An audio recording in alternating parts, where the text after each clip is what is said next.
इमाम अहमद इब्न हम्बल से जाके क्या झगड़ा करेंगे? इमाम अहमद कौन है? तबा ताबई है।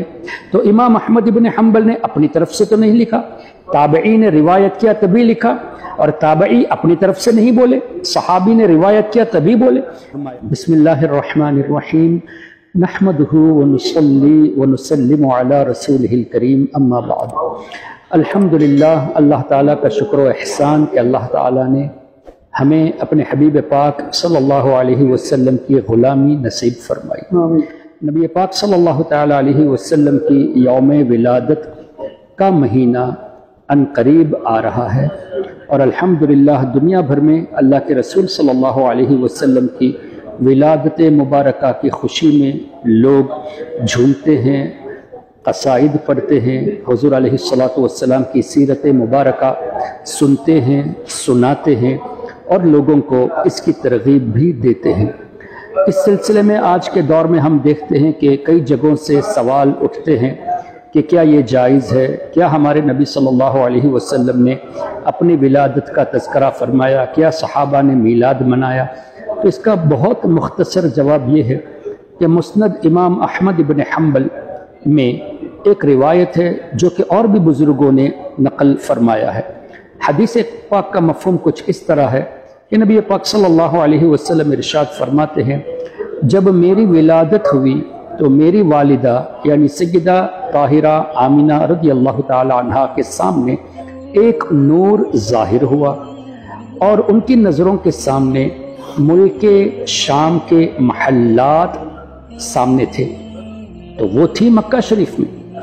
नबी पाक सल्लल्लाहु अलैहि वसल्लम की विलादत के मौके पर एक नूर ज़ाहिर होना और इनकी नज़रों से जितने पर्दे थे बज़ाहिर उन सब का हट जाना, मुल्क शाम जो हज़ारों मील की दूरी पर है वहाँ के महल्लात को मक्का शरीफ में बैठ के देख लेना, एक तो नबी पाक सल्लल्लाहु अलैहि वसल्लम का ये पैदा होते ही मौजिज़ा, फिर नबी पाक सल्लल्लाहु अलैहि वसल्लम के सदक़े में सय्यदा आमिना रज़ियल्लाहु ताला अन्हा की करामत। अब बताने का मकसद ये है, हमें कैसे पता चला कि सय्यदा आमिना रज़ियल्लाहु ताला अन्हा के सामने नूर ज़ाहिर हुआ और मुल्क शाम के महल्लात उनकी नज़रों के सामने थे? हमें ऐसे पता चला कि हमारे नबी ने फरमाया। जब हुजूर ने फरमाया तो हक है, क्यों? वमा यंतिक़ु अनिल हवा इन हुवा इल्ला वह्युन यूहा, हुजूर का फरमान अल्लाह की मर्जी से होता है। अच्छा, नबी पाक सल्लल्लाहु अलैहि वसल्लम ने अपनी खुद विलादत मुबारका का तज़किरा फरमाया। कैसे?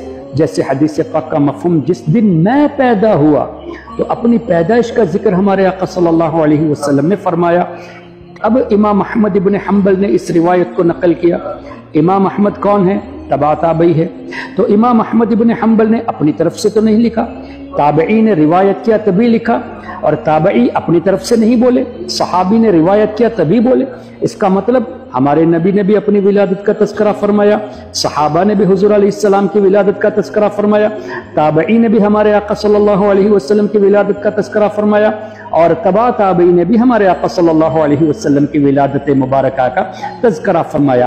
तो ये हदीस इमाम अहमद इब्न हम्बल के ज़माने से लेकर आज तक किताबों में आना, छपना, इसका मतलब जितने बुजुर्गान दीन इस सिलसिले में हैं सबने मनाया है, सबने तज़किरा किया है, और हदीस पढ़ाते वक्त लोगों को सुनाना, यही तो मीलाद का तज़किरा हुआ। तो हुज़ूर अलैहिस्सलातु वस्सलाम की विलादत मुबारका का तज़किरा, इसको बिदअत कहने वाले इमाम अहमद इब्न हम्बल से जाके क्या झगड़ा करेंगे कि उन्होंने नबी पाक सल्लल्लाहु अलैहि वसल्लम की विलादत के ताल्लुक से आने वाली हदीस को रिवायत किया।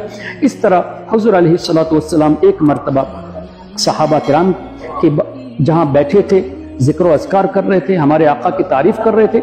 गालिबन अबू दाऊद शरीफ में ये रिवायत है। हमारे आका सल्लल्लाहु अलैहि वसल्लम पहुंचे, तकरीबन 30,000 सहाबा किराम का तज़किरा आता है।